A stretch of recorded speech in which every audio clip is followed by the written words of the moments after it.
تنعي مدرسة النهضة بيت جابر علي يادع وكادرها التربوي في هذه المرثية في وفاة الطالبة تهاني صادق محمد علي اليادعي الذي وافاها الأجل إثر سرطان بالدم في يوم الأحد تاريخ 30/6/2024 ميلادية.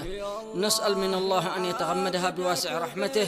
كتب كلماتها شاعر الفوز الأستاذ جميل عبد العزيز اليادعي، أداء المنشد باسل الجعادة، والمرثية تحكي وتعبر بما فيها.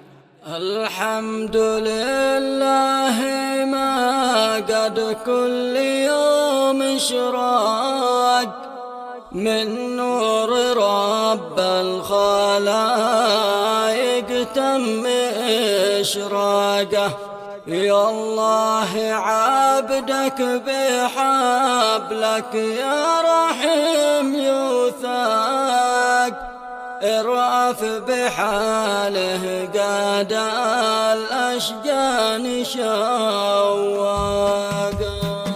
الحمد لله ما قد كل يوم اشراق من نور رب الخلائق تم اشراقه. الحمد لله ما قد كل يوم اشراق من نور رب الخلائق تم اشراقه. يا الله عبدك بحبلك يا رحيم يوثاق، ارأف بحاله قاد الأشجان شواقه. يا حاج سيد الله بالله واتطرق عن قولي اعجاز لساني به في انطاقه. سيل القوافي براسي سيل متدفق، والحاج ساقبل ينظمها في اوراقه. زيح الفؤاد يا هجوسي قبل ما يغرق من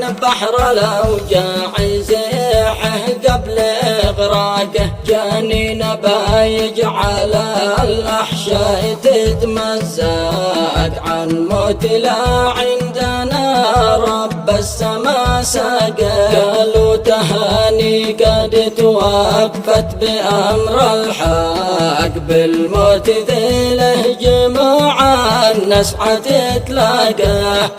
طفلة بريئة لها حور الجنان تعشاق، وكانت الحور لهذه البنت مشتاقة. ما حد لهذا الخبر والعلم قد صدق، صدمة كبيرة بوسط القلب حراقة. يا ليت من يسمع الطفلة بيوم تنطق أو ينظر الزهد فيها لمع براقه. من عادل اخواني كالقصار بايرفاق، هل عاد باقي كما عطفك وارفاقه.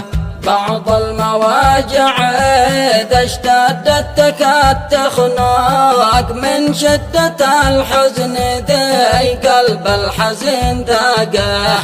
هذا الحزن يا رفاقي للعظام يسحق، والنوم طار في لبعض ايام ما طاقه. كانت بكل الصفات الحسن تتألق، قد كان لها من مجاميع الصفات باقه. كانت بأفضل سلوك وأخلاق تتخلق، ومثلها ما اتصف إنسان بأخلاقه. كانت صغيرة ولكن عقلها تفوق، كانت بصف الدراسة بنت سباقة. لكن مقادير لا ترحم ولا تشفاق، صفعتها للبشر صفعة فتاكة. يا صادق وثق بأن الموت هذا حق، محتوم للخلق من رب السما حقاقه. بنتك حزنها بكل الناس متعمق، ما واحد إلا حزنها داخل أعماقه. والختم صلي عدد ما الطير قد حلاق تغشى محمد مع آله ومرفقه. والختم صلي عدد ما الطير قد حلاق تغشى محمد مع آله ومرفقه.